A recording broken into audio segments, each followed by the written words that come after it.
Si podemos dar una definición, la tenemos en el origen de la palabra, la etimología, neogénesis, nueva generación, nueva glucosa, generar nueva glucosa.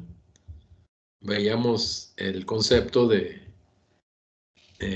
precursores, hablábamos de condiciones, por ejemplo, el metabolismo hepático, donde en una condición de ejercicio intenso, el láctico que eventualmente se acumula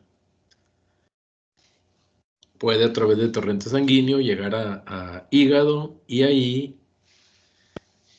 en condiciones de glicemia a la baja, este lactato puede ser asimilado como un precursor de gluconogénesis, es decir, interconvertido por la LDH en piruvato y luego con el circuito de carboxilasa que convierte el piruvato en oxalacético y fosfonolpiruvito carboxiquinasa que convierte el oxalacético en fosfonolpirúvico, invertir, es decir, ir a contraflujo de la vía glicolítica, terminando en glucosa, tratando en ese momento de hacer, digamos, uso eficiente del recurso, fuente de carbono, para restituir la glucosa que se requiere para mantener las funciones de los tejidos periféricos.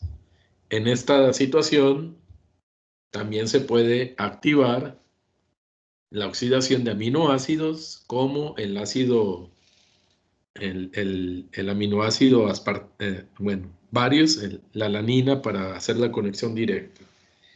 En el ejemplo, decíamos, la alanina se puede transaminar y su esqueleto de carbono, que es piruvato, en la reacción de transaminación con glutámico, ser enviado a través del circuito PC-PEPCK vía fosfonolpirúvico a la gluconogénesis. Son dos ejemplos así de conexiones directas. Cuando hablamos aquí de aminoácidos, nos referimos no solo a la alanina, sino a la mayor parte de ellos. De los 20 aminoácidos estándar, 18 tienen potencial para sostener gluconogénesis y se dice que son aminoácidos que pueden generar glucosa o glucogénicos. Esa es una de las clasificaciones metabólicas de los 20 aminoácidos estándar. El concepto es que cuando hay una necesidad de restituir glucosa sanguínea, la tasa de oxidación de aminoácidos se puede ir a la alza. Esto se inicia normalmente por reacciones de separar el grupo alfa-amino, el grupo de nitrógeno central, para metabolizarlo por su propia vía hacia el ciclo de la urea, y los esqueletos de carbono, es decir, la porción desaminada de la molécula, convertirse en intermediarios que eventualmente convergen como pirúvico, pero también como oxalacético, como fumárico, o algunos intermediarios glicolíticos. El hecho es que la mayor parte, les decía 18, sus carbonos completos o fragmentos de esas moléculas pueden ser usados para sostener la síntesis, la gluconogénesis. Aquí, de regreso a estos conceptos, que es resumir el punto clave en el inicio, con una lógica química que habíamos indicado. Vamos a hacer algunos garabatos aquí, pensando químicamente en ácidos de 3 carbonos, como es el láctico. Vamos a completar basados en una estructura central de carbono que es equivalente al pirúvico. Vamos a ponerlo a flotar acá el piruvato en su esqueleto.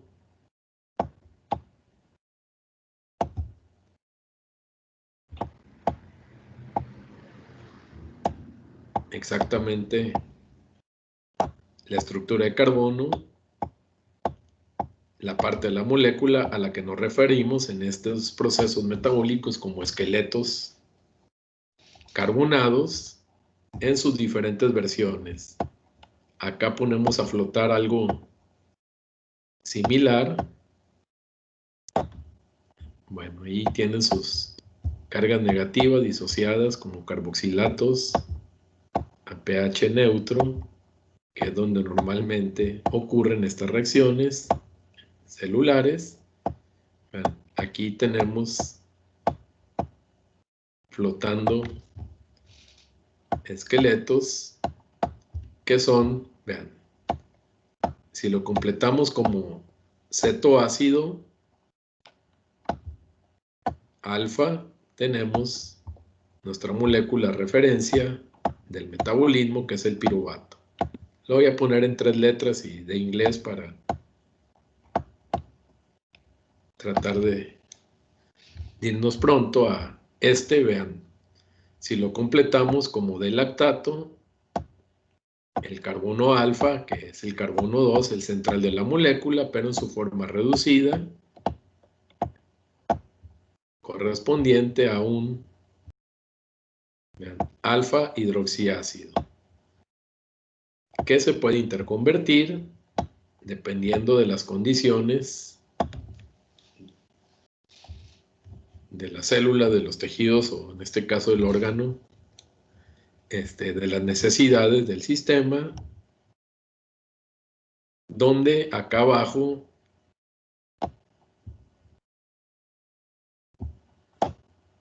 la acción de la enzima, vamos a ponerla acá, lactato LDH,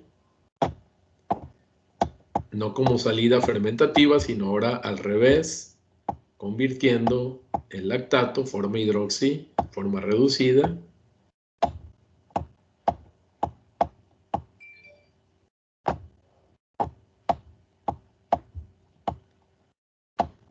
en su forma oxidada, su par, vean, este es un hidroxil, este es para el propósito de la reacción LDH, que es un óxido reductasa, tenemos un par redox. El lactato forma reducida, el piruvato forma oxidada del mismo esqueleto. Es la misma molécula en 2 estados, si lo vemos desde ese punto de vista. Y aquí nada más, bueno, ¿cómo se logra esto? A través de la coenzima NAD, que acepta los equivalentes redox, el hidruro y el protón que se desplaza al medio, que respectivamente tienen su equivalencia. Acá estaría la forma, por supuesto, en el circuito NAD oxidado para completar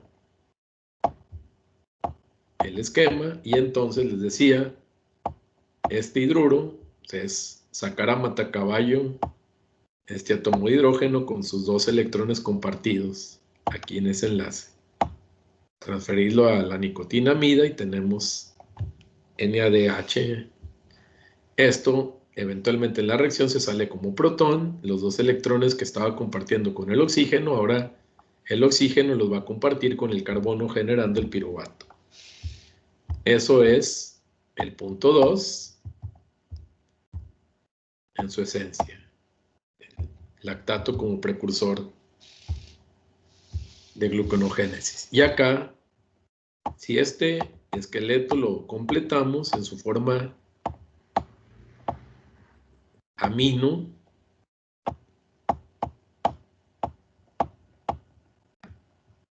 en la lógica de grupo, es un alfa aminoácido, cadena lateral CH3 correspondiente. Si recuerdan, aquí tenemos a la alanina como un ejemplo de los 20 aminoácidos estándar mencionado en la lógica de la gluconogénesis. Permítame tantito.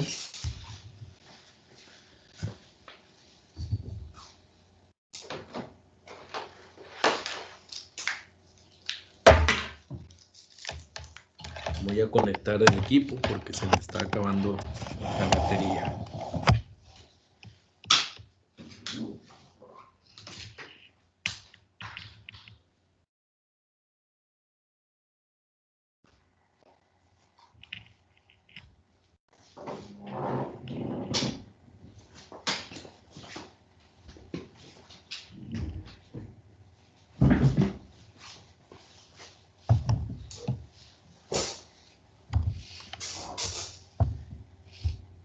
Continuamos. Entonces vean cómo si tenemos un par redox, forma hidroxi, forma aceto, en la misma lógica química, un alfa cetoácido, un alfa hidroxiácido, aquí tenemos un alfa aminoácido. ¿Qué ocurre cuando hay necesidad de incrementar la tasa de oxidación de los aminoácidos proteicos? Pues normalmente la primera reacción implica separar precisamente este grupo alfa, removerlo. Hay varias estrategias. La más común es por transferencias de grupos amino, transaminasas, y luego las transaminasas, que como familia tienen especificidad por diferentes aminoácidos. En este caso, también las reacciones las podemos escribir en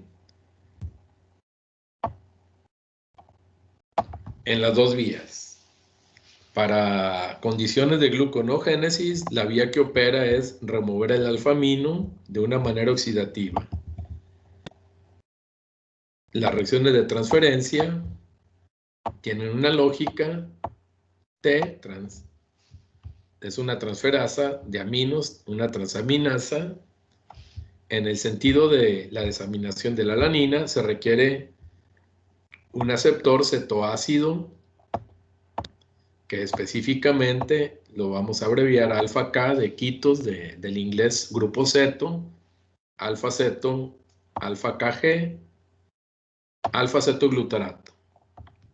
En metabolismo nitrogenado veremos todos los detalles asociados con estas reacciones.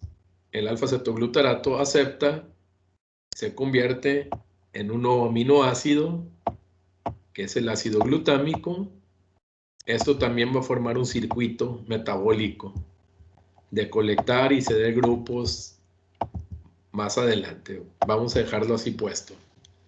Aquí nos vamos a enfocar ahora entonces cómo, vean, en la esencia de la reacción, el esqueleto de carbono, se le va a quitar oxidativamente el grupo amino. La reacción implica también remover el hidrógeno. Peguen esto, es como un amonio. Alfa-amino protonado, ahí me falta la carga positiva. Como están forma zwitteriónica pH 7, igual que el carboxilo, que está disociado, este está protonado. Entonces, piénsenlo como equivalentes de amonio, NH4.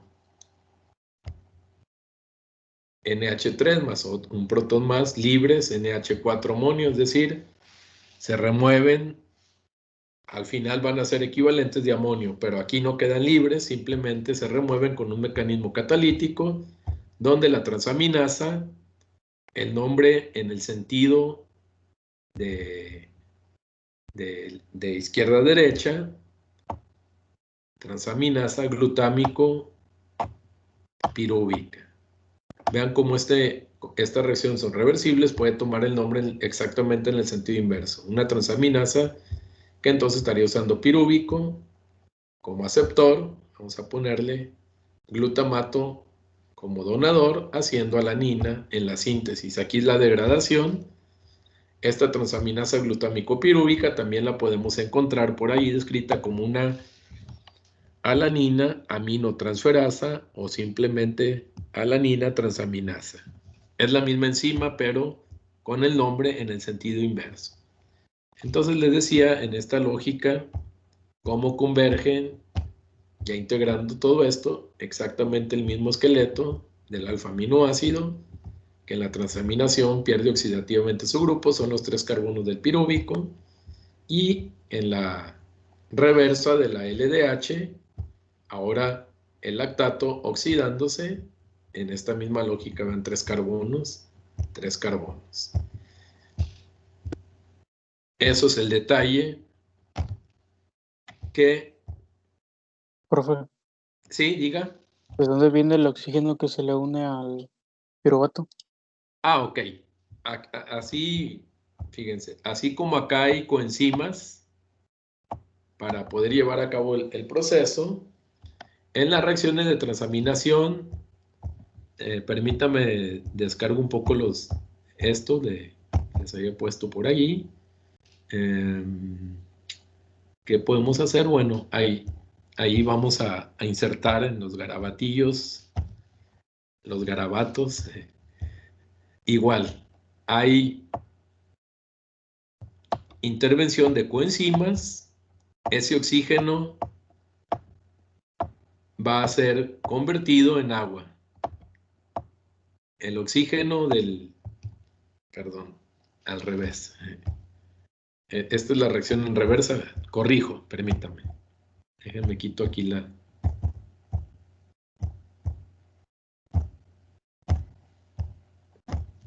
en la reacción directa, este oxígeno se convierte en agua, entonces en la reacción inversa, el agua, una molécula de agua se activa, pierde sus dos hidrógenos y cede el grupo, el átomo de oxígeno. Entonces, ¿eso qué implica?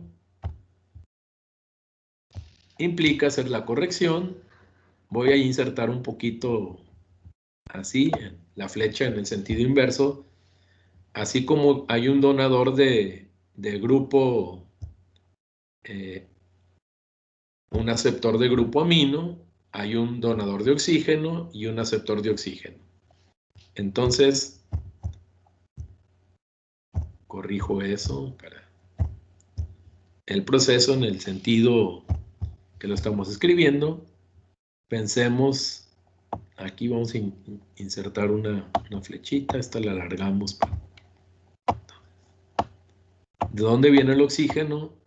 De una molécula de agua que participa, H2O.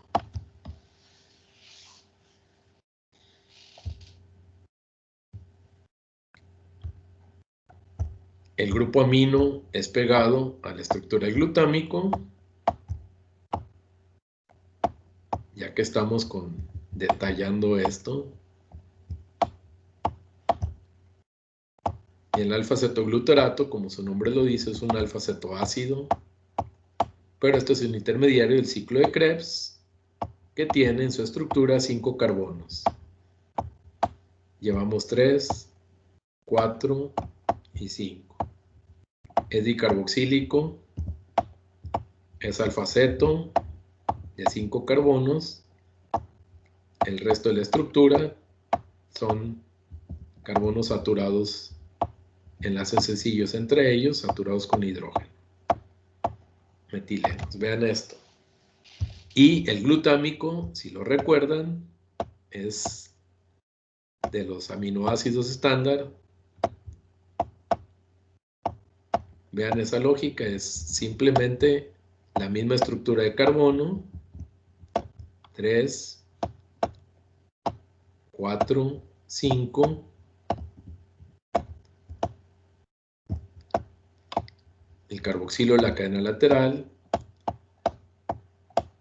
el carbono que sería el gamma, el carbono 3 que sería el beta y el carbono alfa o 2 que recibe, este es el aceptor de grupo, la alanina es el donador, generando en esta transferencia el ácido glutámico.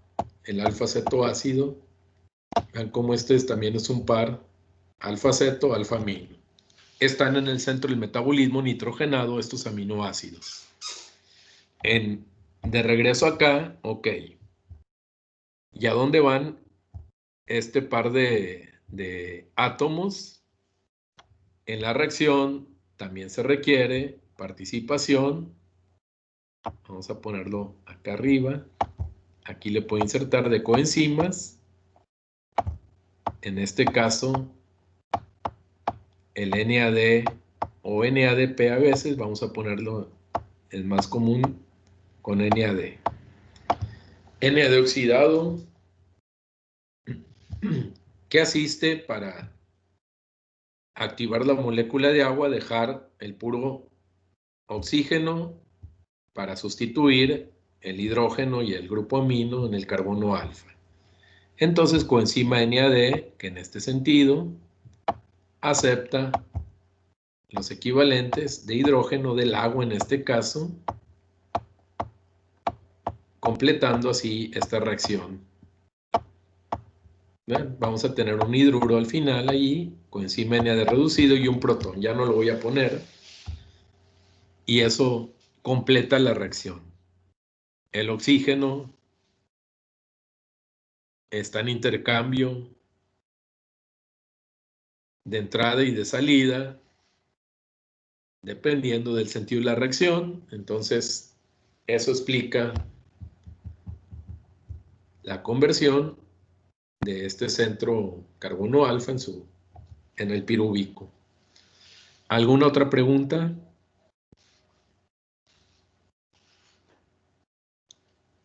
Ok, detalles más, detalles menos.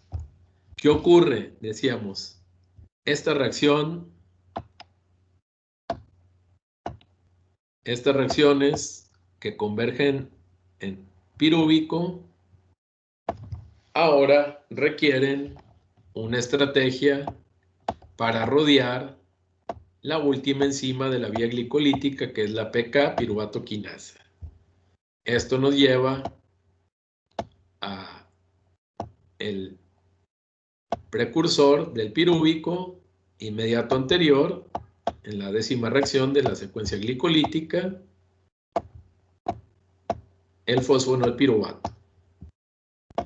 Vean otra vez, los 3 carbonos son equivalentes en diferentes estados,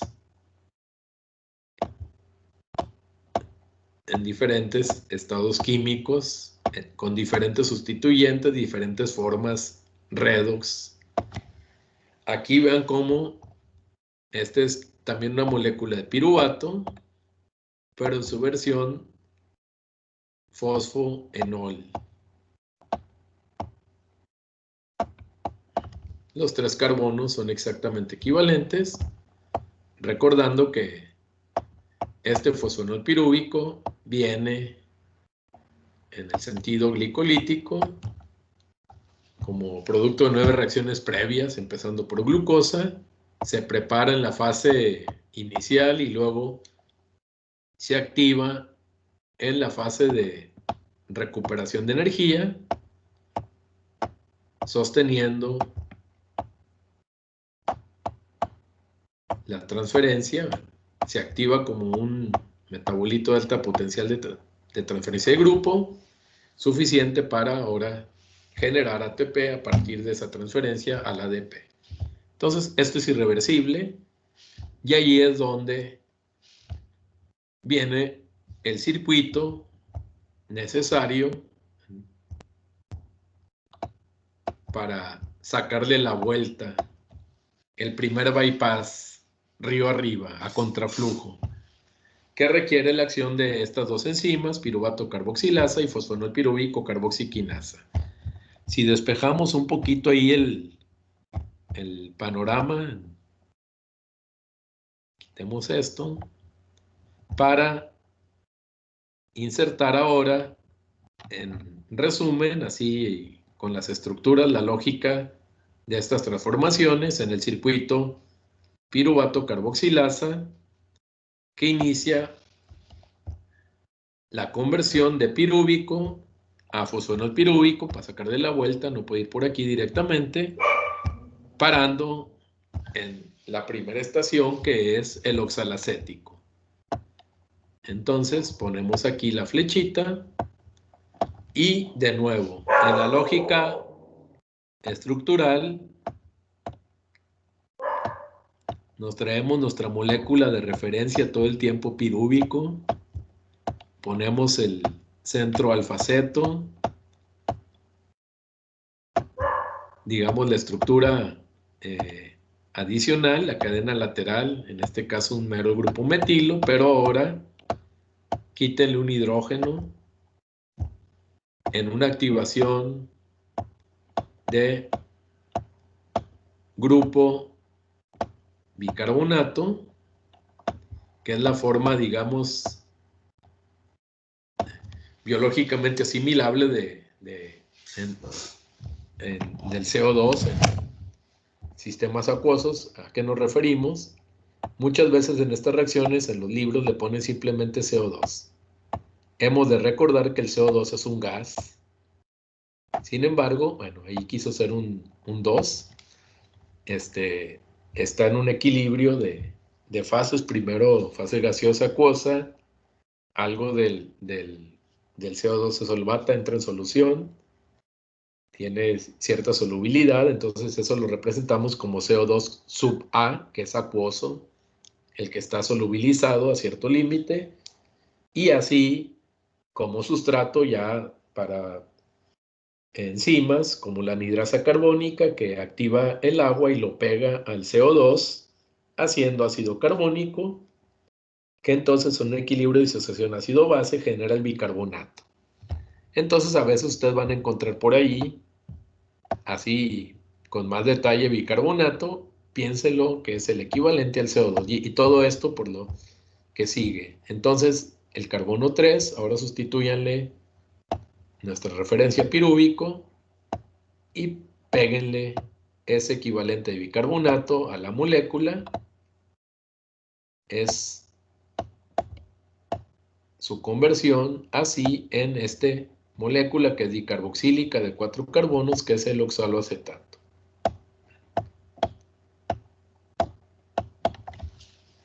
Es como el oxaloacetato es un intermediario clave en el ciclo de Krebs, el pirúvico también, en fase aeróbica, en fase de obtención de energía.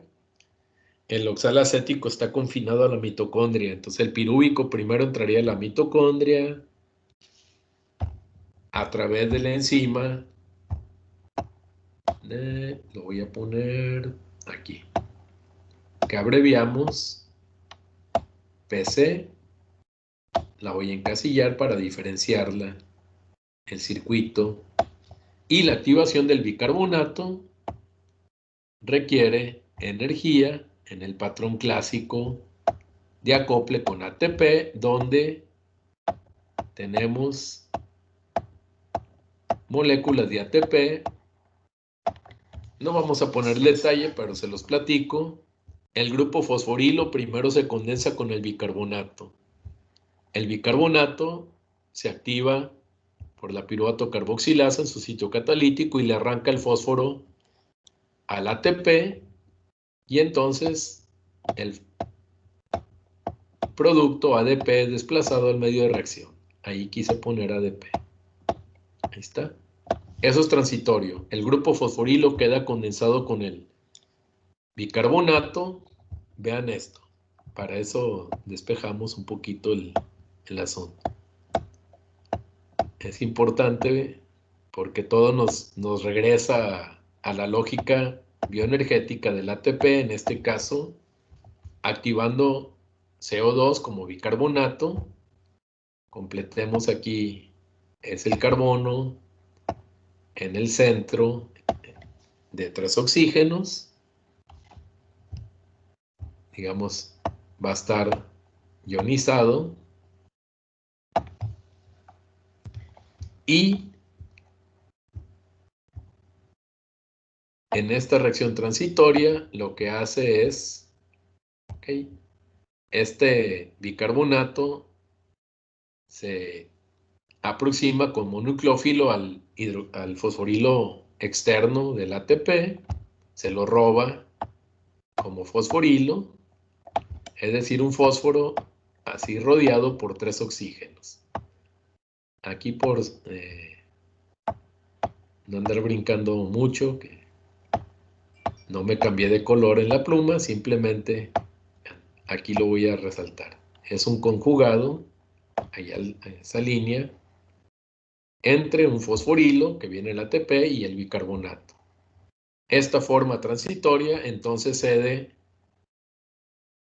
el grupo, se pega el fosforilo, se genera, vean cómo este es un anhidro mixto, fosforilo, carboxilo, carboxifosfato, y aquí hay suficiente energía libre para ahora precisamente disociar del otro lado, transferir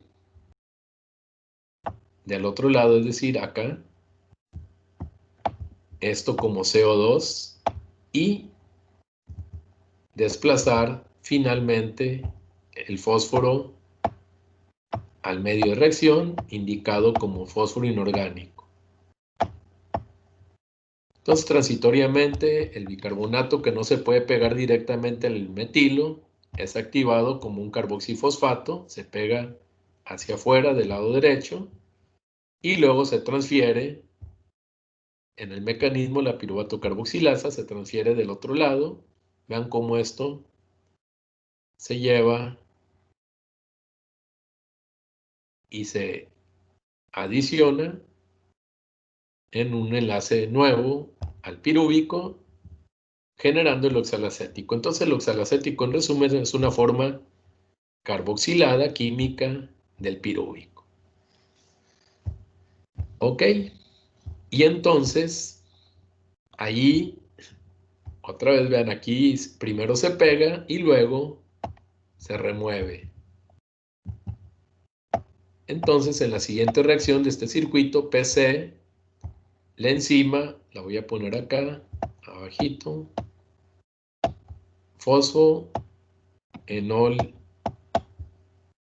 piruvato, guión, CK. Hay enzimas que tienen esa particularidad. Es carboxilasa en el sentido de pensarla del pirúvico a oxalacético, y quinasa pensarla en el sentido también inverso, les decía, donde aquí van a ocurrir dos cosas: restituir la molécula de 3 carbonos, esa es la parte de carboxi, de nuevo bicarbonato, en este sentido gluconogénico, y al mismo tiempo que parte de esa energía genera una energía en fosfanhidro del ATP, el beta y el gamma, luego es transitoria un anhidro mixto fosforilo carboxilo, luego es un enlace carbono-carbono, aquí hay energía, y finalmente parte de esa energía al remover el bicarbonato, o parte del proceso, mejor dicho, se aprovecha para activar la molécula a través de GTP, que cede el grupo fosforilo, pasando a GDP. Eventualmente, este GDP se interconvierte con ATP para dar nuevo GTP. Hay interconversión ahí de nivel de fosforilación de nucleótidos, otra vez está el ATP. Pero en el sentido del flujo de carbono, vean ahora cómo, bueno, los carbonos equivalentes, tenemos ese graffiti, pongamos el apuntador, exactamente los 3 carbonos del pirúvico, el CO2 nomás tuvo transitorio en este circuito, entró, salió, y son exactamente los 3 carbonos que, si esto se sostiene con lactato, alanina y otros aminoácidos, ahorita vamos a ver otro ejemplo de esta lógica, eventualmente por este camino de pirúvico pasaríamos por oxalacético. Acuérdense, esto entra a la mitocondria, se carboxila por la PC. Este oxalacético, les comentaba, no sale tal cual, se tiene que hacer malato. El malato sale de la mitocondria, se restituye como oxalacético en el citosol. Aquí hay un circuito entre organelos, pues, pero las reacciones al final son el oxalacético citosólico, la PEP carboxiquinasa, completando el primer bypass. Entonces, para darle la vuelta a la piruvatoquinasa, es necesario este circuito. Y en emergencia biológica, pues, algo tal vez complicado, pero lógico. Si se sostiene entonces este flujo, el fosfonol pirúvico empujaría en reversa el proceso glicolítico. ¿Hasta dónde? Hasta el siguiente bypass. Hasta que el fosfonol pirúvico a contraflujo, va fosfonol pirúvico, luego el anterior, 2-fosfoglicérico, antes de la mutasa, se invierte la reacción. El anterior al 2-fosfoglicérico es el 3-fosfoglicérico. Perdón, tenemos la enolasa y luego la mutasa, corrijo. Entonces la enolasa en reversa convierte a fosfonol pirúvico en 2-fosfoglicerato.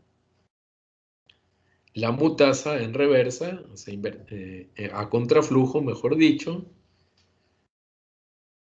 convierte el 2-fosfoglicérico en 3-fosfoglicerato.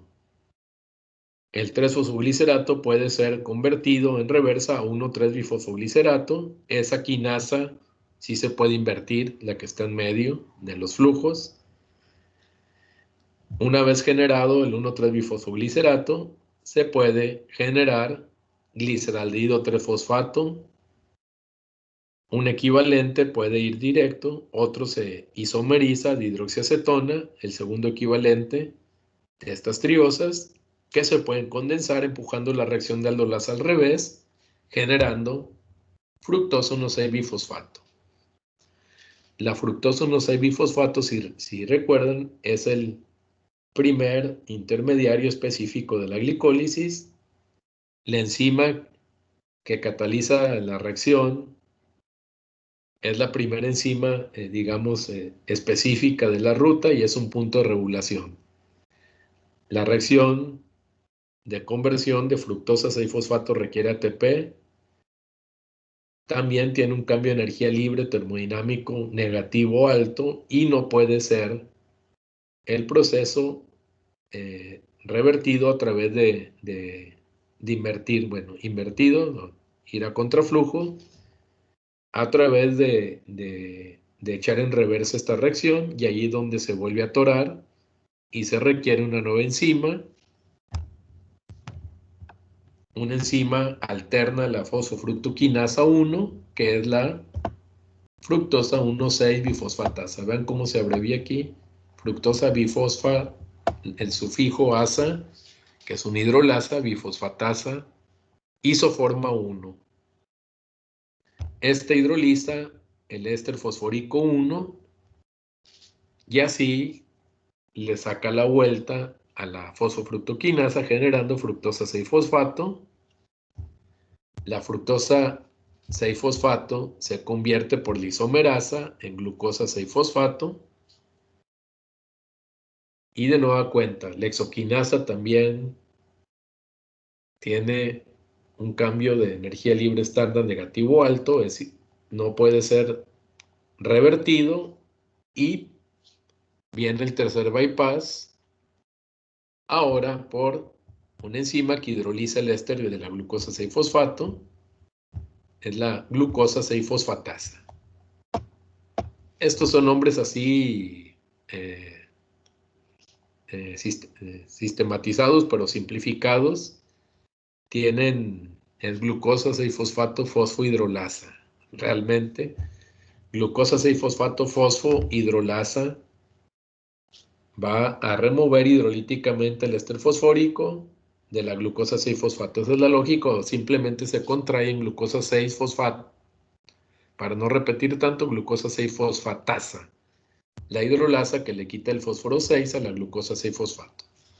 Así, entonces, aquí tenemos apenas el inicio, donde esto, si les decía, se sostiene el flujo ante una necesidad de restituir glucosa al sistema. ¿Cómo se sostiene un flujo de gluconogénesis? Primero, a nivel regulatorio, operan mecanismos que van a controlar a la baja la actividad glicolítica. Les decía, hay un principio del metabolismo que procesos metabólicos recíprocos al menos tienen una enzima diferente, como la glucosa y la gluconogénesis, que comparten 7 de las 10 reacciones, pero 3 hay que sacarles la vuelta iniciando con este circuito PC-PK. Entonces, primero es a nivel regulatorio inhibir, activar la gluconeogénesis. Cuando se inhibe la glicólisis en los puntos claves, las enzimas que controlan el proceso, se activan también sus equivalentes en los puntos claves de la gluconogénesis y viceversa. Entonces, eso asegura que no haya ciclos inútiles si no se requieren. Ahora bien, eso es con respecto a eventos de regulación que están censando flujos de metabolitos dependiendo de las necesidades del sistema. Y el flujo de carbono, ¿cómo se sostiene? No se podría sostener gastando y quemando la alanina.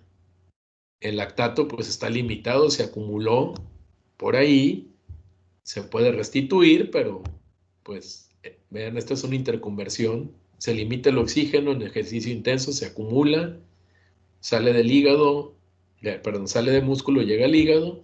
Eventualmente las isoformas LDH pueden llevarlo en reversa, pero también eso se va a acabar. Entonces realmente son condiciones, digamos, transitorias, un ayuno prolongado con ejercicio intenso, pero también esto se puede dar en condiciones de trastornos metabólicos, de fisiopatologías, como por ejemplo una diabetes, pero luego hablaremos de eso. Aquí lo que les quiero hablar es que si bien en la descripción nos hablan como ejemplos principales, una lógica para sostener gluconogénesis la tenemos que pensar como algo transitorio. No vamos a estar quemando todo el tiempo aminoácidos. Recuerden que los aminoácidos, pues, su principal función es ser precursores de las proteínas. Entonces todo esto está balanceado. En un momento dado que transitoriamente se requiera incrementar la glucosa sanguínea, en ciclos ayuno-ingesta, la tasa de oxidación de aminoácidos va a la alza. ¿Y de dónde vienen? Pues los que estén ahí dispuestos, que han sido captados al metabolismo por las células, o incrementar el recambio proteico, es decir, en un momento determinado, mandar al deshuesadero proteínas para los aminoácidos, oxidarlos en aras de conservar la glucosa sanguínea. Esta es una condición necesaria, puesto que el otro combustible biológico que se moviliza bajo estas condiciones para mantener el estatus energético son las grasas. Hay todo un proceso de también señalización hormonal que ante baja del azúcar se incrementa la tasa de oxidación de las grasas. El asunto es que de las grasas la beta-oxidación genera acetilcoenzima A, y de la acetilcoenzima A no se puede hacer azúcar nuevo. Es decir, no podemos convertir grasas en azúcar. Entonces, ¿a qué recurrimos? Bajo esas condiciones, ok, de la grasa del ácido graso se obtienen grandes cantidades de energía, pero no esqueletos para sostener la gluconogénesis. Y aquí llegamos al punto. Cuando se establece la gluconogénesis, también se está generando movilización de las grasas, la reserva de lípidos, con el propósito energético, pero no puede ser usado para construir glucosa. Y entonces, ¿de dónde se construye? De esqueletos de aminoácidos, como la alanina en el ejemplo. Y aquí es donde vamos a incluir una lógica. Les decía, esto parece un circuito, digamos, complejo, que tiene que pasar por oxalacético, pero como les decía, todo tiene una lógica, un ajuste de vías con el principio de eficiencia, flexibilidad, maleabilidad, ajuste para los mismos sistemas enzimáticos, los mismos metabolitos, redireccionarlos de una manera conveniente. ¿De qué estamos hablando? Veamos ahora el oxalacético. Les decía, este es un intermediario del ciclo de ácido cítrico. Y no es cualquier intermediario, está en el punto clave de cierre y en el punto clave de inicio, por el carácter cíclico. Entonces, vean esto. ¿Qué tal si ahora a los aminoácidos le sumamos un nuevo ejemplo? Vamos a ponerlo a flotar aquí. Ahora uno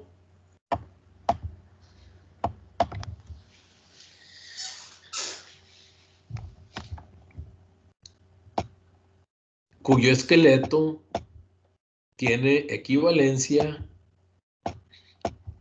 con el oxalacetato. Lo voy a dibujar aquí. Ahí está el esqueleto de 4 carbonos dicarboxílico en los extremos. Si lo convertimos, este cetoácido en su respectivo esqueleto, pero ahora versión alfa aminoácido, vean, le quitamos el oxígeno, como acá. Una de los dos enlaces que comparte con hidrógeno y el otro con el grupo alfa amino.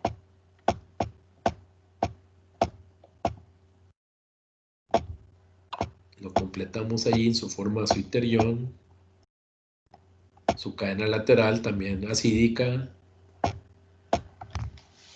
Identifiquen ese aminoácido, identifíquenlo. Recuerden los 20 aminoácidos, la molécula allí desplegada ahora, que es la versión alfa amino del oxalacético. ¿Qué aminoácido es? Díganme su nombre.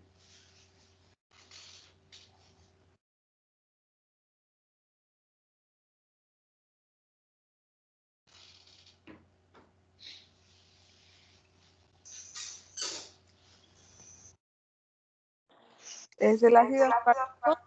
Correcto, es correcta la respuesta. Tenemos el ácido aspartico. Ok, bueno. Regreso al... Acá vean, es el ácido aspartico. Solamente hay dos. Ahorita, antes habíamos puesto ahí el glutámico. El glutámico nomás le agregamos un metileno más, un CH2, antes del carboxilo. Es una versión del tema. Los dos aminoácidos con cadenas laterales ácidas, cargados negativamente a pH 7 en su versión aspartato, ASP. ¿Ok? Y aquí volvió a operar. Vamos a ponerlo así, simplemente ya pusimos algo de detalle de las transaminasas. Transaminasa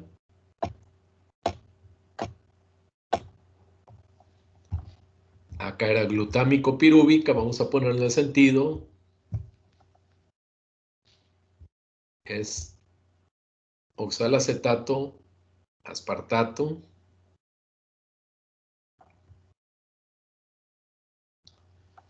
Ok, entonces, si la vemos en ese sentido, hacia la derecha, necesitamos, como en toda la lógica de estas reacciones, un donador, que es el glutámico. Por eso lo decía, el glutámico está en el centro del metabolismo nitrogenado.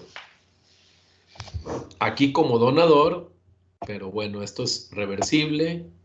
En el sentido donador, le quitamos su alfa-amino y generamos su alfa-cetoácido correspondiente alfa-cetoglutarato, aquí abreviado alfa-KG.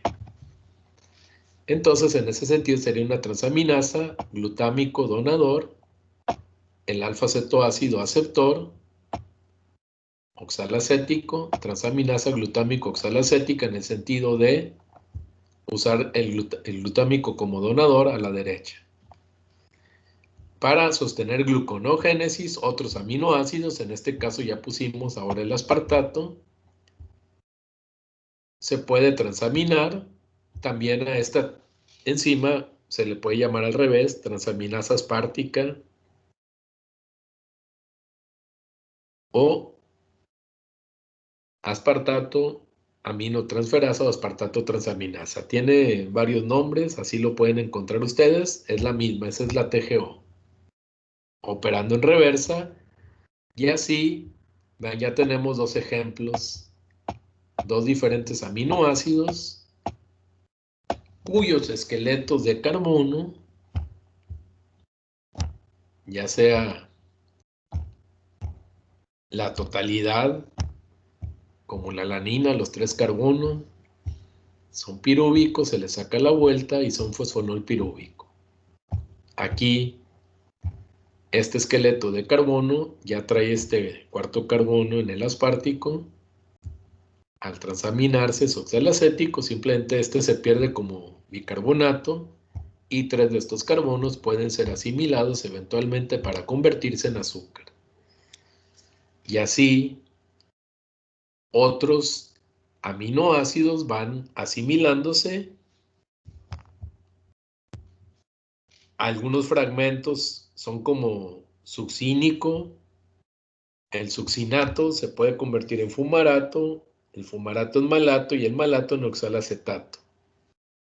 Y así aquellos aminoácidos cuyos fragmentos se asimilan como succínico eventualmente podrían hacer este bypass para gluconogénesis, teniendo, por eso les decía, el oxalacético está en el diseño del metabolismo en un punto clave.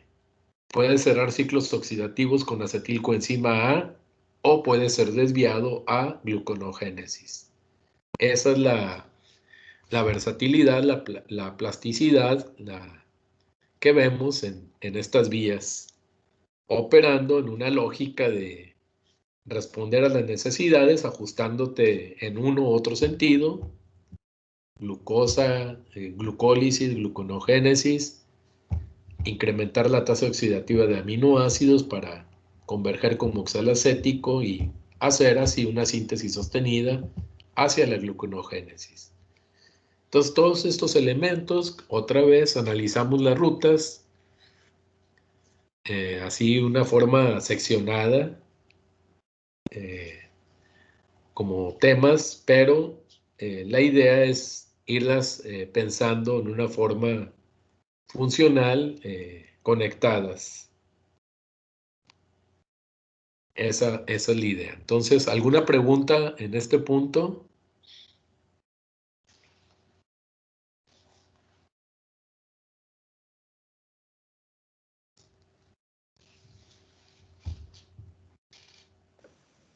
No, profe. Ok, ya el detalle de esto, ahorita se toca con gluconogénesis. ¿Por qué? Porque luego ya en metabolismo, en oxidación de aminoácidos, la esencia es el sistema no pretende quemar la casa para conservar el calor. Me refiero a quemar la madera que hace las paredes o el tejado o la litera, la cama, los muebles. Eso sería ya, digamos, una situación extrema, una situación emergente, más que extrema. Puede ser extrema una situación transitoria emergente.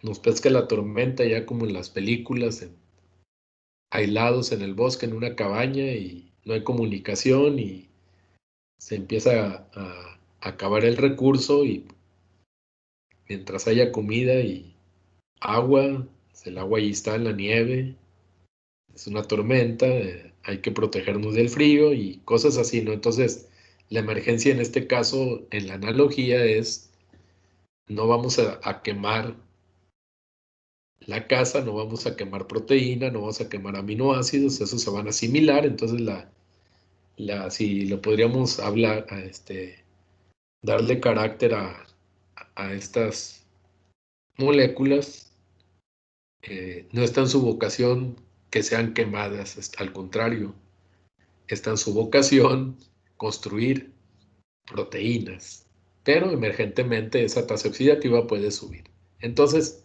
al final, cuando revisemos la parte de degradación de aminoácidos, lo primero que ocurre es quitar el nitrógeno por transaminasas. Los colectores alfa-cetoglutarato, vean, pueden tener diferentes donadores, pero igual aceptor en el sentido de la degradación a un solo producto que es el glutámico. En esa lógica, los grupos amino de múltiples aminoácidos terminan en uno solo como un conmutador. Y ese permite recolectar y entonces entregar alrededor del glutámico, cuando es necesario, los equivalentes de nitrógeno para su condensación en moléculas de urea para como producto final de degradación. Entonces todo se va a conectar, es lo que les quiero decir. Entonces cuando llegue ese momento, ya nomás vamos a hacer referencia en el punto de como precursores de gluconogénesis en una clasificación de aminoácidos como glucogénicos. Algunos tienen específicamente dos, lisina y leucina. Ninguno se degrada a través de intermediarios de ciclo de glicólisis. Convergen como acetilcoenzima A, que no se puede convertir en azúcar, pero sí en cuerpos cetónicos. Entonces se va a decir que esos dos aminoácidos son cetogénicos. Cuando tienen que degradarse ese carácter glucogénico o cetogénico, y les decía, algunos son tan complejos que un fragmento se asimila, eventualmente converge en pirúvico o en oxalacético y por lo tanto puede servir para hacer glucosa, glucogénico, y otro fragmento se asimila como acetilcoenzima A y es cetogénico, y así se dice que hay tres grupos, los glucogénicos, los cetogénicos y los que tienen el doble carácter. Esas definiciones están asociadas a esta lógica. Entonces, todo lo empezaremos a conectar en su momento. Aquí ya estamos haciendo conexiones, en este caso la gluconeogénesis, que como ya vimos el detalle, van de las reacciones directas, exoquinasa, exoquinasa aquí, la isomerasa, fosfofructoquinasa. Les decía, la lógica es, en un principio, regulación recíproca. Cuando hay alta carga energética de nucleótidos, alostéricamente la fosfofructoquinasa 1 se va a ver inhibida. Eso inicia a bajar la tasa de flujo y por ende la tasa de la vía glicolítica. Digamos, hay otros efectores que se suman al directo de la carga energética, que es el ATP, metabolitos específicos, aquí indicado la fosfofructoquinasa 1. Vean cómo aquí en esta simbología incide sobre la actividad de forma positiva. Es un efector alostérico positivo o activador. Entonces, cuando se tiene que activar la glucólisis ante la demanda energética, la fosfofructoquinasa, es regulada de una manera, digamos, coordinada, generando fructosa 2,6-bifosfato. Y vean cómo este mismo metabolito es muy parecido a este intermedio entre estos dos, pero no es el sustrato, es una molécula diferente. En los sitios regulatorios de estas enzimas se tiene capacidad de reconocer, y una vez que la fructosa 2,6-bifosfato se enlaza a este dominio regulatorio, genera cambios de conformación que inciden en un incremento en la actividad. Ese es el efecto activador. Y vean cómo la fructosa 2,6-bifosfato igual al mismo tiempo va a ser un inhibidor alostérico, aquí la crucita, de la enzima recíproca, que en este caso es la fructosa 1,6-bifosfatasa. Aquí tenemos dos principios, vías recíprocas que comparten enzimas, tienen al menos una que es diferente. Aquí la tenemos en el punto de control, activándose por un lado e inhibiéndose por el otro lado, recíprocamente.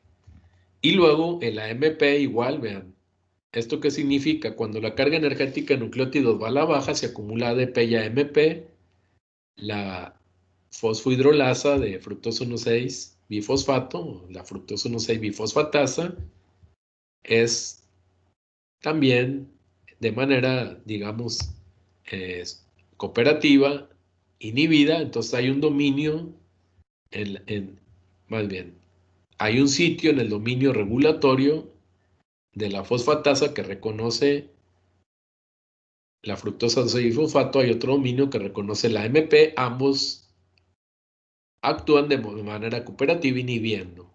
La lógica es alta carga energética, se genera fructosa 2,6-bifosfato que activa la glicólisis, bueno, baja la carga energética, perdón, y el mismo metabolito, vean, uno activa y otro inhibe. Esa es la eficiencia a la que nos referimos. Los elementos mínimos que al mismo tiempo que estás activando con el efector, el dominio, el efector alostérico para un dominio regulatorio positivo, en su enzima recíproca lo tienes exactamente al revés, inhibido.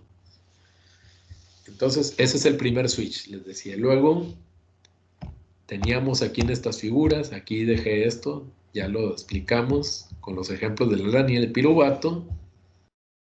La cuestión de este circuito que requiere captar el pirúvico, la alanina, transaminarla dentro de la mitocondria o el pirúvico directo, carboxilarlo.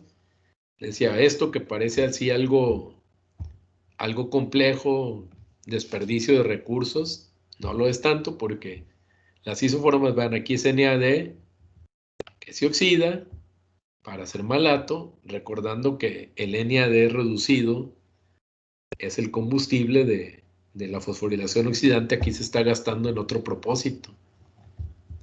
El propósito es que el sistema siga activo en el hígado, sacar glucosa a circulación para mantener la actividad de tejidos periféricos. Entonces, si hay un costo, es en condición emergente, pero no lo es tanto. ¿Por qué? Porque el oxalacetato se convierte en malato, que este sale, y luego vean cómo aquí se restituye la reacción inversa y entonces viene la conversión. ¿Cuál es la lógica de esto? Pues se gastan recursos en aras de ¿qué? De mantenerse una situación emergente. El flujo hacia la gluconogénesis, que finalmente, vean, en el tercer bypass, aquí hay otra enzima, esta no está regulada, simplemente es ajuste de flujos, esta sí está regulada, este es el marcapasos, y eventualmente, conforme se restituye las condiciones del metabolismo, parte de este contraflujo que ya no se está gastando para sacar glucosa a circulación, pues en un momento determinado, sabes que sácale la vuelta y guárdalo como glucógeno. en la necesidad de la energética, exactamente va a ocurrir lo contrario si se tiene glucógeno de reserva, que hay dos formas, la muscular y la hepática otra vez. Pensemos en la hepática primero.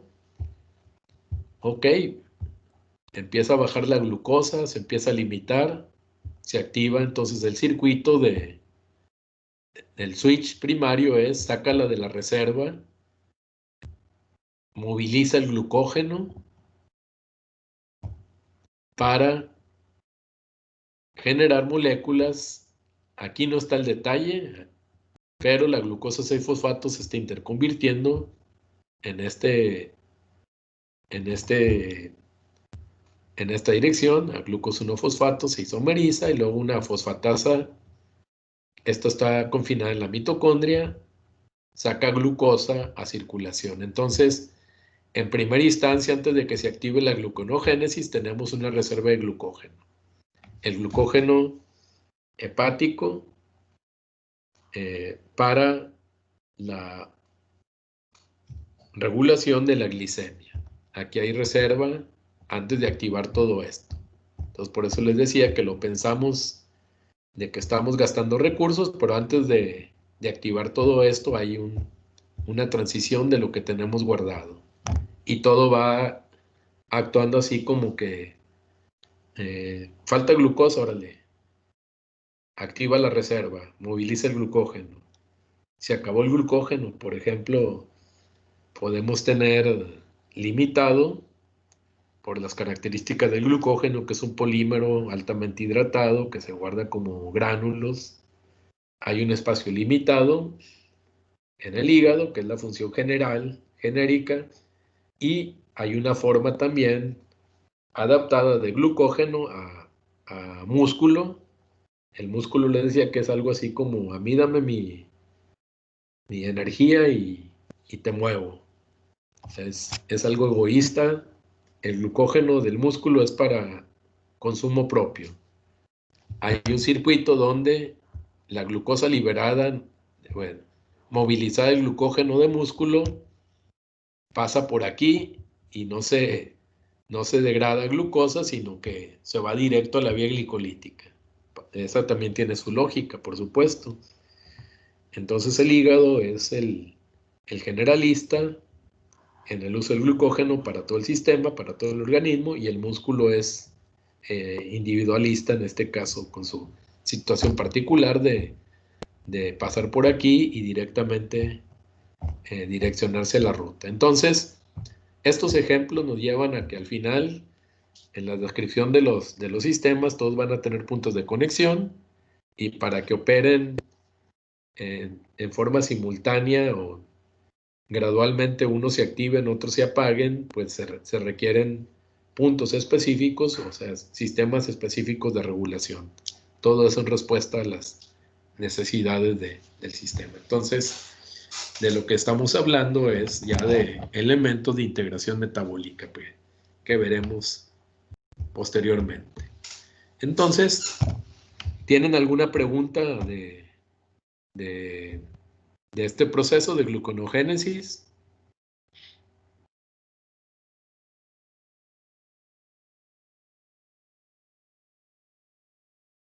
Ok, allí están los resumidas en las figuras y en estos puntos que son esenciales, que resumen los procesos.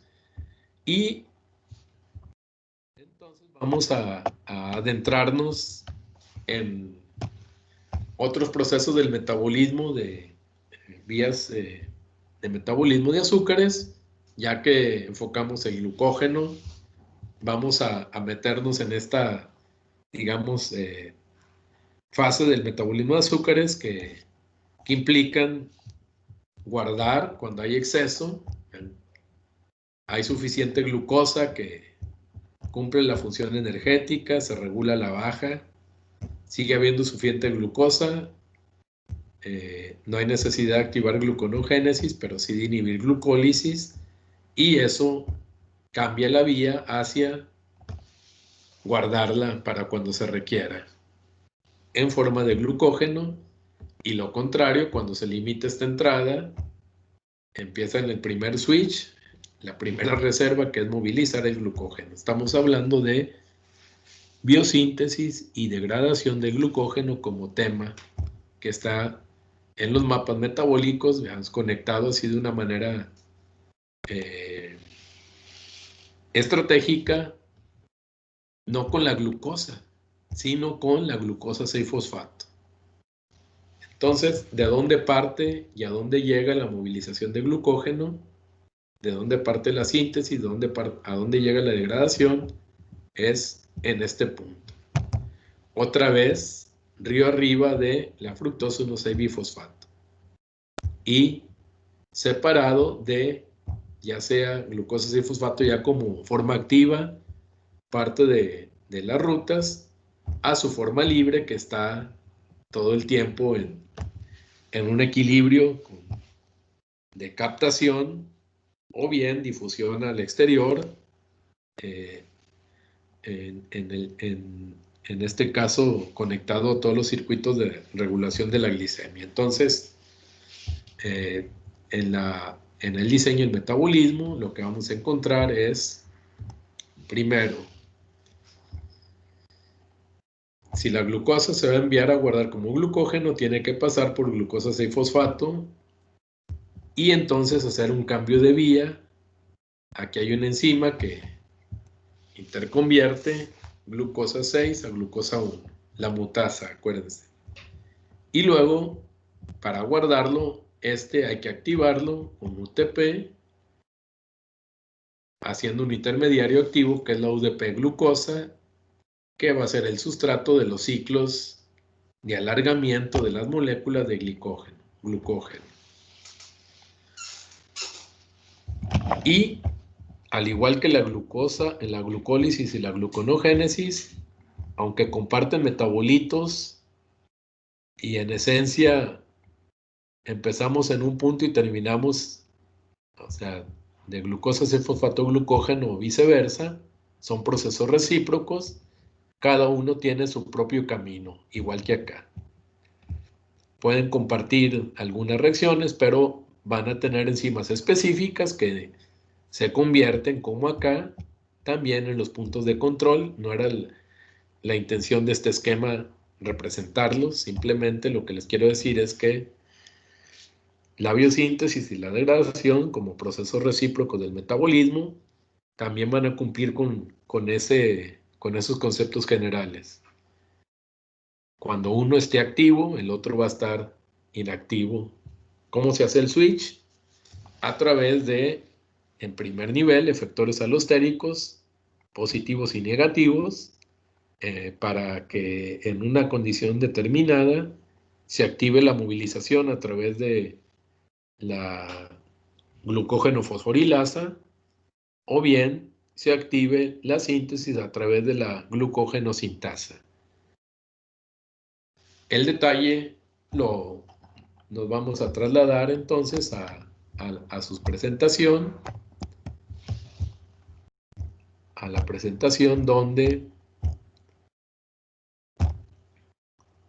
tenemos el material, en el material de apoyo, presentaciones de PowerPoint, está como la número 2.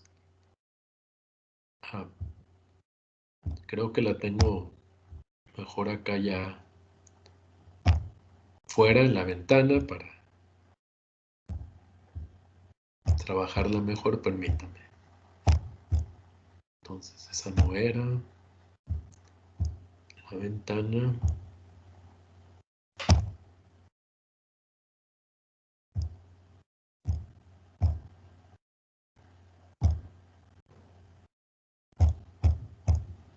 Va de nuevo.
finalmente.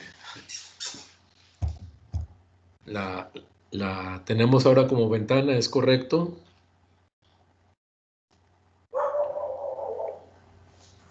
Sí, profe. Muy bien. Igual que esto, es así como el resumen de entrada. Y luego regresamos y vamos desglosando cada uno de los puntos aquí. Son los puntos más importantes. Como les comentaba, la glucogénesis, generación de glucógeno en este caso, y la degradación, la lisis, glucogenólisis.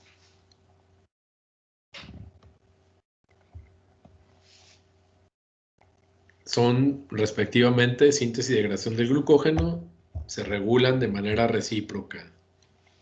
Eso es así, otra vez un proceso que siempre está operando en nuestro metabolismo animal alrededor de los hepatocitos, es decir, metabolismo hepático, que a través de respuesta hormonales ajusta su metabolismo, lo redirige en una abundancia, circulando de azúcar, guárdalo. En una situación emergente de baja de azúcar, la primera reserva, movilízalo. Entonces todo el tiempo está en mayor o menor actividad dependiendo del nivel de azúcar. Los sistemas, digamos, hormonales, para la activación de la síntesis es respuesta a insulina. Lo contrario, activación de la degradación, movilización para restituir glucemia, la señal del hambre, glucagón. Y luego, como les comentaba, el metabolismo, en este caso vamos a centrarlo del músculo, donde también hay acúmulo de glucógeno. La respuesta de una adaptación evolutiva de o pelea o vuela, le dicen en inglés el fight or fly, la alarma, ¿no? Para que rápidamente a través de la respuesta de adrenalina se liberen cantidades importantes de azúcar, empezando por el músculo para tener energía para salir corriendo o pelear por ahí. En nuestro caso es corre o pelea. Lo ilustramos muchas veces, tal vez, cuando ustedes dicen traigo algo de susto por el examen, ahí anda la adrenalina corriendo, o simplemente si todos hemos tenido la experiencia y tal vez andando en el campo, de repente nomás escuchamos por ahí o vemos una serpiente, aunque no sea de cascabel. Si es de cascabel, pues nos avisa si tenemos suerte para no pelear, ¿verdad? Entonces, nos crispamos. Eso es la respuesta especial en la activación de la movilización de reservas de azúcar en respuesta a la adrenalina. Entonces, ciclos ayuno-ingesta y esta respuesta adaptativa de alerta. La glicemia alta entonces produce el incremento en la glucosa que va a ser captada, activada y guardada finalmente como glucógeno.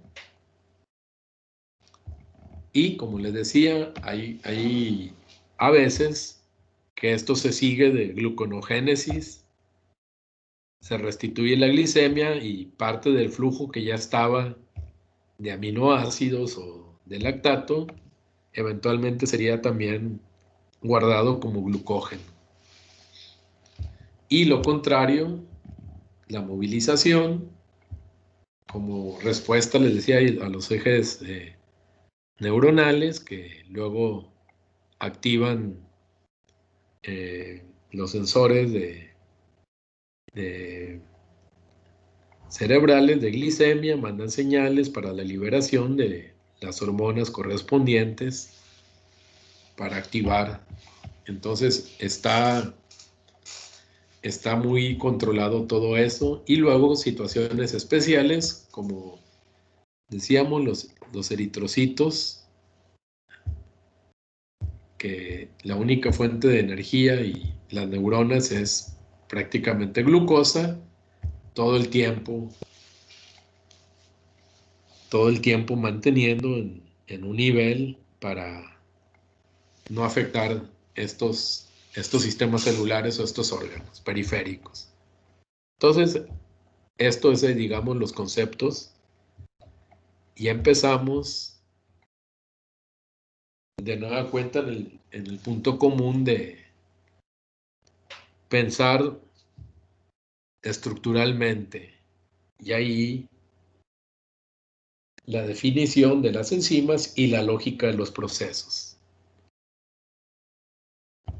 En el caso del glucógeno, esto nos lleva a puntos de definiciones básicas de estructuras de azúcares, de polisacáridos, donde primero, ¿qué es el glucógeno? Pues es un polímero ramificado. ¿De qué está estructurado este polímero? De un solo tipo, que es la glucosa, es decir, es un homopolímero de glucosa. Ramificado, que significa que la unión glicosídica básica, que es enlaces, como aquí está, 1, 4 glucosídicos, se dice en las porciones lineales. Le vamos a sumar un segundo tipo de enlazamiento, que se dice 1, 6. Aquí está el 1, la rama, acoplado al hidroxilo lateral 6 de otra rama, es decir, haciendo conexiones 1, 6 en los puntos de ramificación.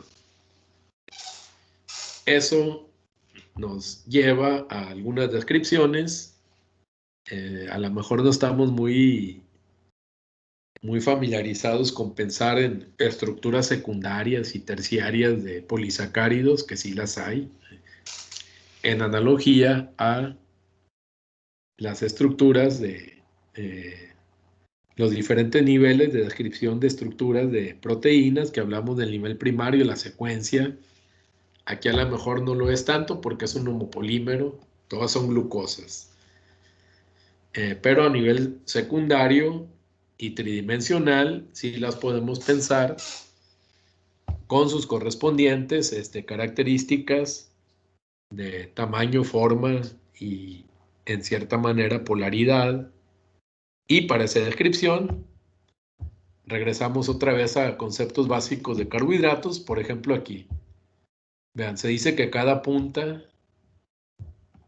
acá, ahora nos movemos acá, nos traemos un pedacito, la descripción química y una descripción así de como cuentas de collar, donde se ven las ramificaciones y la lógica de colores. Vean, en morado, aquí, en este color, es el que está el residuo exacto en el punto de ramificación 1, 6.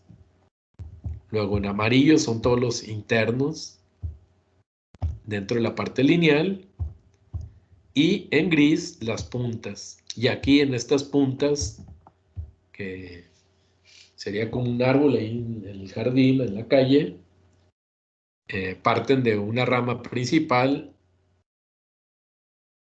y, bueno, subramas y luego ramas hasta llegar al tronco principal de la molécula.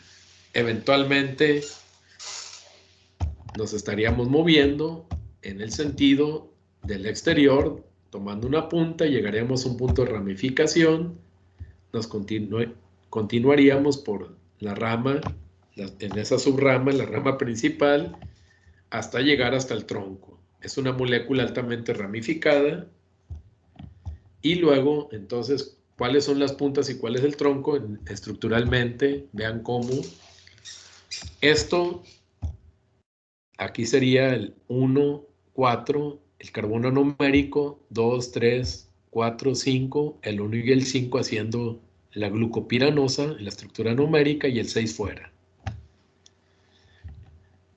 Las dos puntas, el 1 y el 4, no son equivalentes, puesto que, vean cómo el 1 son enlaces carbono-carbono, perdón, el 4, carbono-carbono 3, carbono-carbono 5.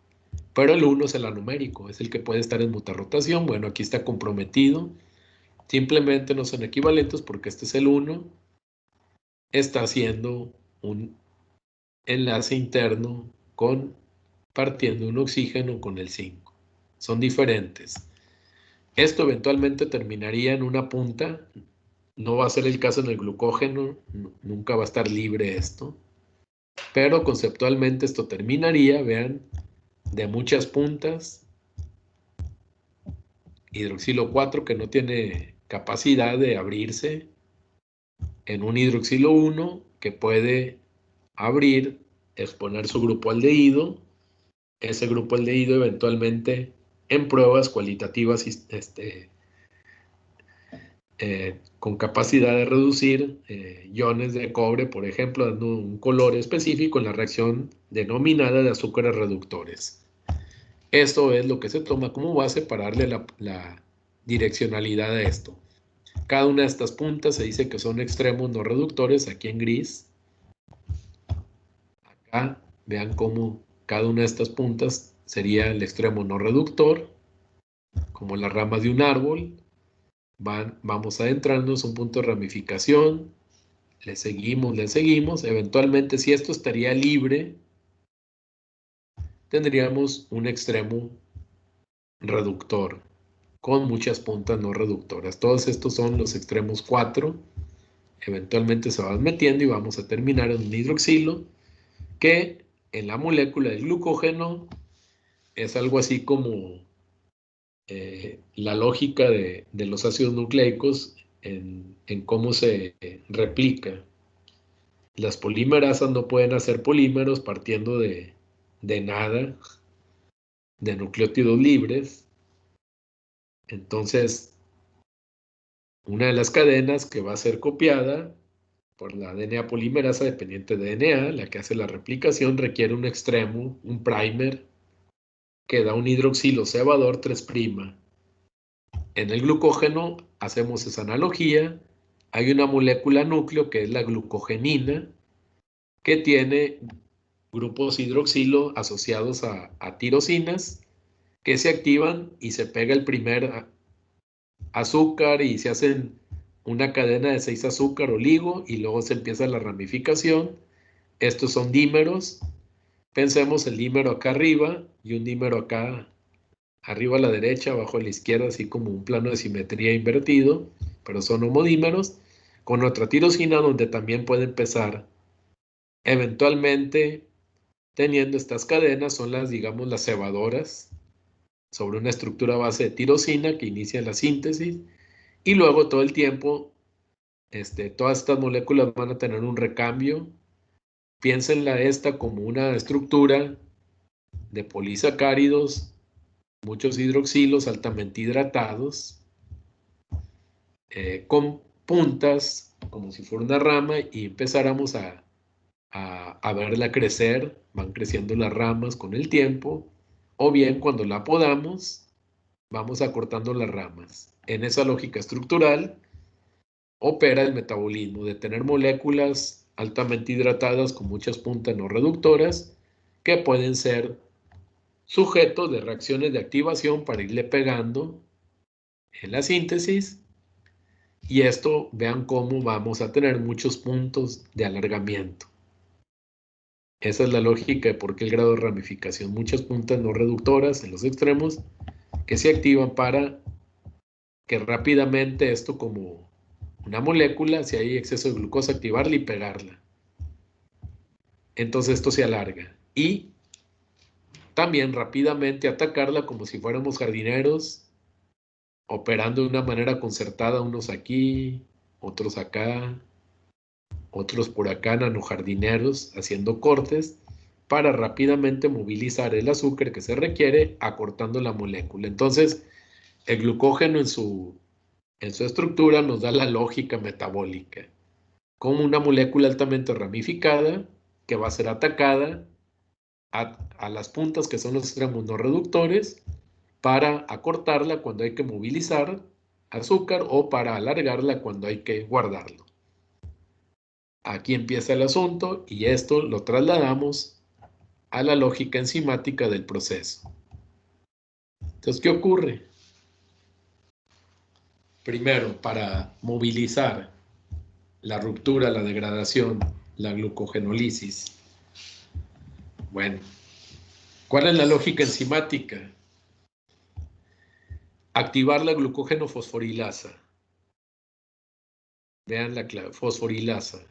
La glucógeno-fosforilasa cataliza la fosforólisis. En vez de usar agua, que sería una hidrólisis, usa equivalentes de fosfuro orgánico haciendo la fosforólisis. En otras palabras, cada ataque de estos enlaces para generar glucosa libre, glucosa despegada del glucógeno, es activar un grupo de fosforilo.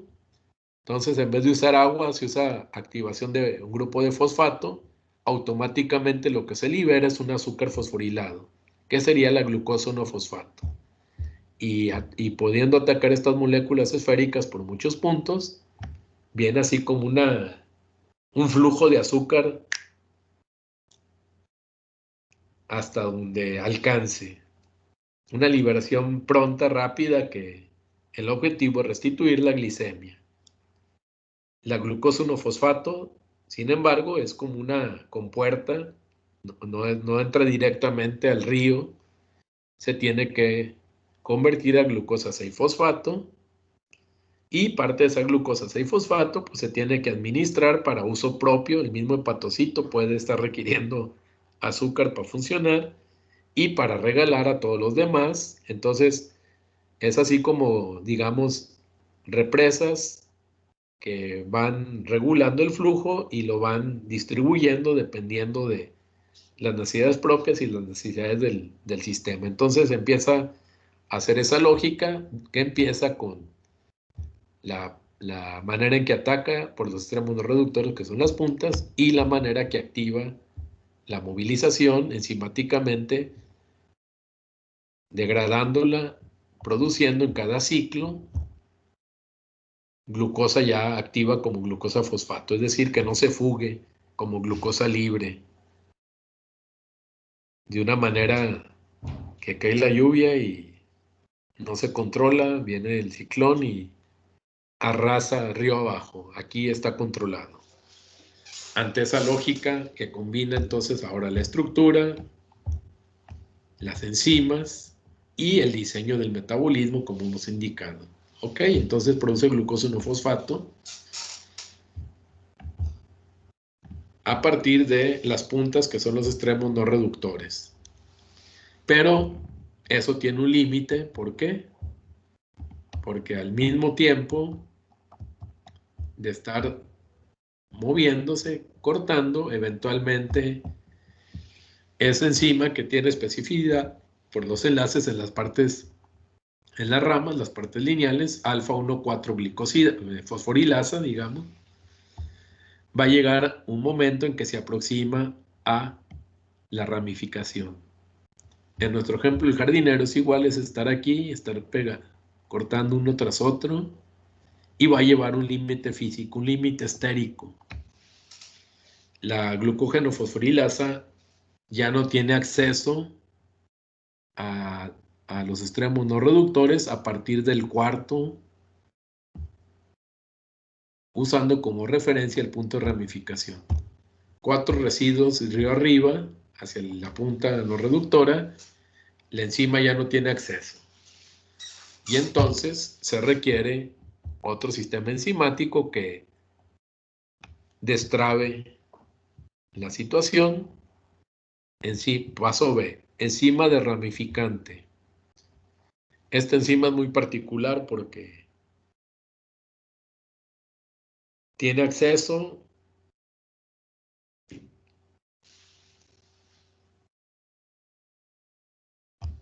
de una manera que corta la rama dejando el cabito, el azúcar que está a 1,6, pero no la tira, la pega a una rama vecina y entonces tiene una actividad de glicosidasa y una actividad de transferasa. ¿Eso qué significa? Que rompe un pedazo de la rama y la pega en una punta vecina al mismo tiempo. Entonces hidroliza enlaces y condensa. Ahorita vemos en el esquema cómo ocurre eso. Y ese cabito que se queda, estamos hablando de al final, bueno, aquí no tenemos una rama completa, pero la podemos aproximar en esta, digamos, figura. Ok. Entonces empieza a hacer el ataque uno por uno. Cada uno de estos va a hacer glucosa 1-fosfato, pero cuando llega al cuarto, con referencia al punto de ramificación, contamos 1, 2, 3, 4. Ahí ya no tiene acceso. Una limitación estérica, acuérdense, esto realmente tiene una estructura tridimensional. Hay un límite físico de acceso a los residuos. Entonces se traba. Una vez que esta se acorta hasta 4, lo que hace la de ramificante es tomar 3 de estos 4, 3, rompe, deja el puro cabito y ese trisacárido lo pega a una rama vecina. Tiene el doble efecto, ya deja accesible esa glucosa para otra enzima que termina de hacer la chamba, romper la glucosa aquí del 1,6 y este oligosacárido, este trisacárido que se lleva, lo pega aquí, alarga para que la fosforilasa tenga acceso. Entonces, es una acción sinérgica entre los dos sistemas que luego es completado por una tercera enzima en la descripción de la lógica enzimológica que se llama fosfoglucomutasa. Bueno, ok, esto ya es más adelante, perdón. La enzima ramificante, les decía, tiene esa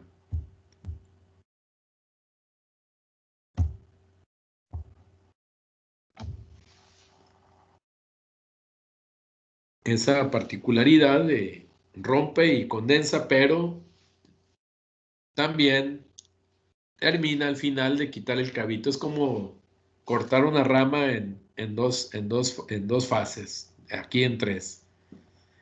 La fragmento parcialmente, dejo el cabito, voy la rama, la dispongo, en este caso la pego, y luego regreso y quito el cabito. Todo eso lo hace la acción B. Y al final, como se produce glucosa 1-fosfato, en camino a la vía central y a la liberación como glucosa, esta 1-fosfato por la mutasa va a ser glucosa 6-fosfato. La glucosa 6-fosfato está confinada en el hígado a retículo endoplásmico de tal manera que no degrade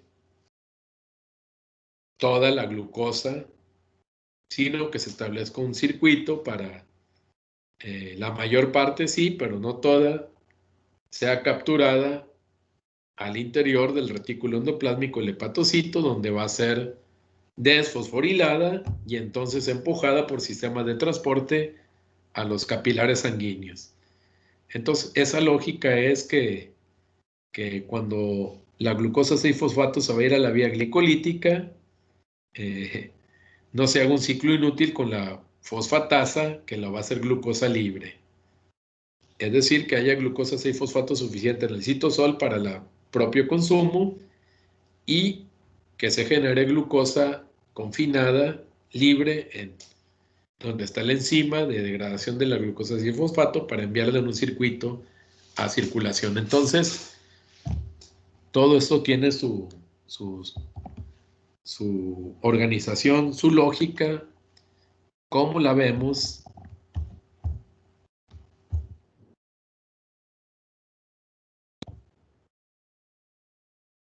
Permítame.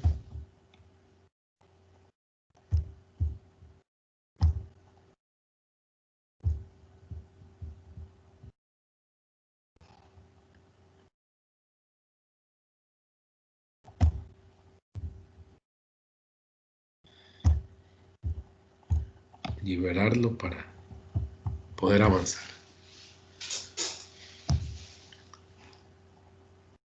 La primera acción, ¿sí la tienen en su pantalla todavía?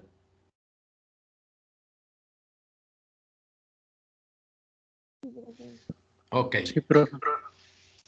El detalle de esta reacción, vean, ahora sí, nos traemos un pedacito. Lo que se va a activar es el PI, ahí está. Abrimos la lupa para mayor detalle. Este es el fósforo inorgánico. ¿Qué hace la glucógeno fosforilasa? Que es la enzima que se activa para tratar de compensar la glucosa circulante. Tiene acomodo estérico en el extremo no reductor, activa el fósforo inorgánico y hace una, digamos, ruptura, liberando específicamente este azúcar de la punta como glucosa 1-fosfato. Cada ciclo catalítico entonces es una glucosa con N residuos, N, un ciclo catalítico acetylado en una de los extremos reductores va a cortar en un residuo, sería una glucosa, un glucógeno acortado en un residuo o glucosa N-1. Aquí está. Y esto, como veíamos, se repite adentrándonos y acercándonos a la rama que limita el acceso de la glucógeno fosforilasa. Cuando eso ocurre, ya se han removido suficientes moléculas de glucosa y en muchas partes, iniciando el proceso. Entonces, les decía que es importante pensar que esto que está aquí en este pedacito, lo podemos poner por acá, por acá. Esto es una molécula esférica con muchos puntos de ataque. Una ola de glucosa 6-fosfato se genera como parte del proceso. Entonces, esto es una foto de un ciclo catalítico en nuestra lógica de descripción del metabolismo, glucosa N, que es un polímero de glucógeno. Glucosa N-1 es un ciclo catalítico y aislado, de muchos que se dan al mismo tiempo. Okay. Esto va ocurriendo, eventualmente se va a requerir la enzima que asista,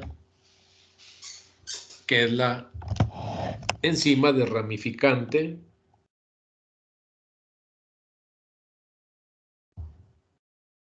Veamos, ahí está la descripción, pero con la estructura. ¿De qué se trata? Decíamos, esto es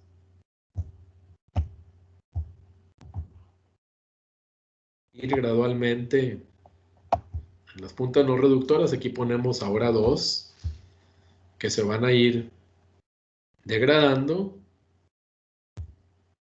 Estas 3 amarillas son iguales, de hecho, todas son iguales, son glucosas, hasta alcanzar esta que ya es diferente porque tiene el 1,4 y el 1,6.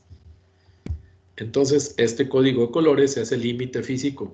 Pónganle una proteína, como un Pac-Man, comiéndose un fantasmitas, liberándolo, hasta que ya no puede tener acceso por esta restricción estérica de espacio. ¿Ok? Igual acá. Esto también se puede estar degradando. Y en un momento determinado se tienen 2 puntas vecinas acortadas que limitan el acceso, y así viene la desramificante, que hace 3 en 1. degrada oligo de 4,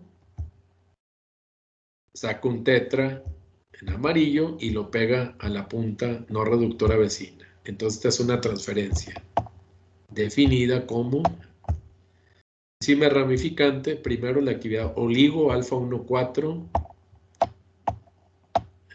rompe el enlace alfa 1,4, luego transfiere alfa 1,4 glucantransferasa. Esa acción de transferencia es romper este oligo 1,4 y luego pegarlo también 1,4. Una glicosiltransferasa que usa como donador una parte de la misma molécula.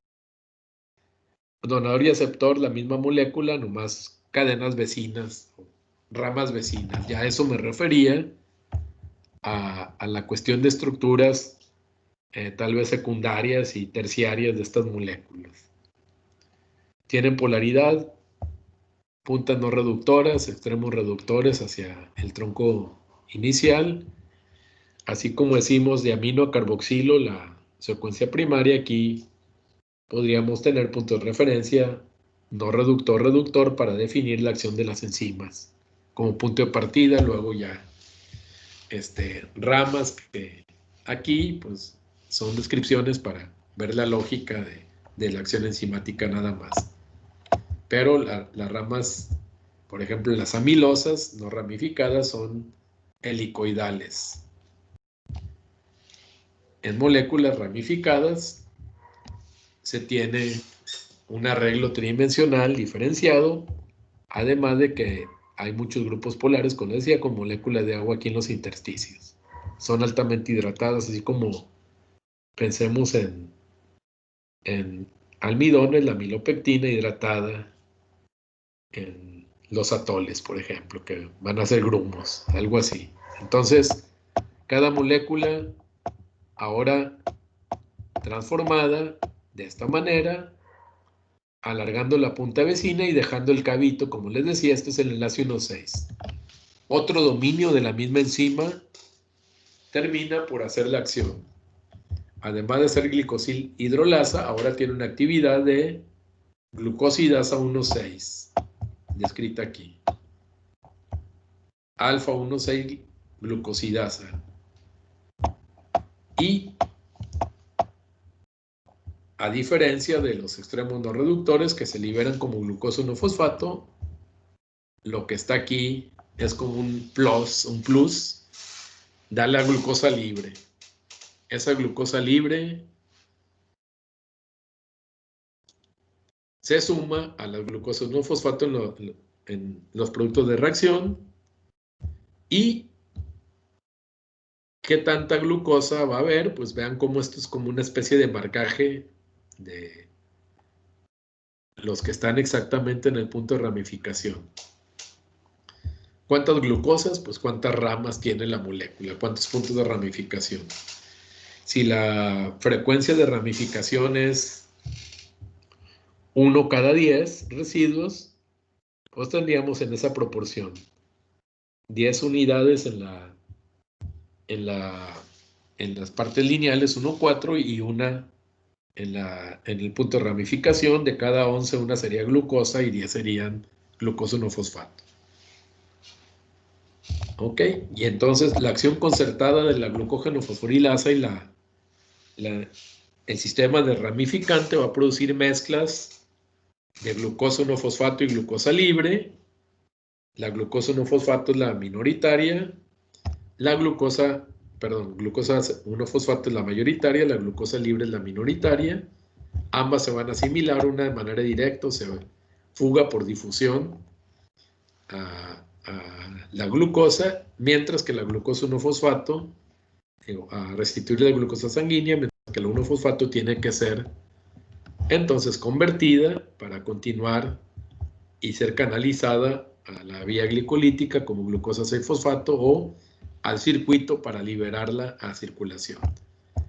Entonces viene la interconversión, que en la lógica enzimológica nos recuerda mucho la enzima de la mutasa de gliceraldehído de ácido 3-fosfoglicérico a 2-fosfoglicérico. Es la misma lógica mecanística, donde la enzima previamente sufre una modificación por fosforilación de un grupo hidroxilo de la serina aquí ilustrado. Simplemente nos dicen la estructura proteica de la enzima, hay un residuo específico de serina que está como fosfoserina.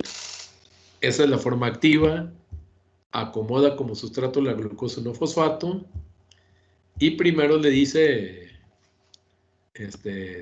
ahí te va el fosforilo, activando el hidroxilo 6, se lo roba y queda la serina libre y el intermediario, glucosa 1,6-bifosfato.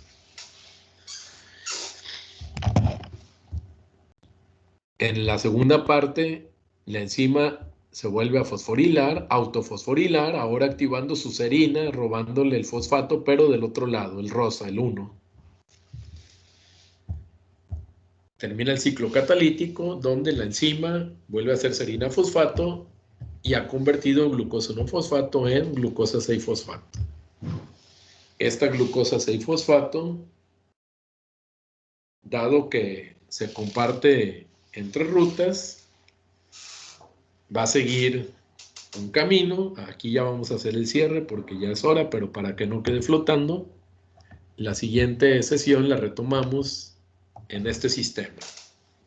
Por ahí ustedes lo tienen, analícenlo, lo discutimos, lo revisamos en la siguiente sesión como parte de completar ese proceso, que finalmente el propósito, como aquí lo tenemos, es incrementar el nivel de glucosa circulante.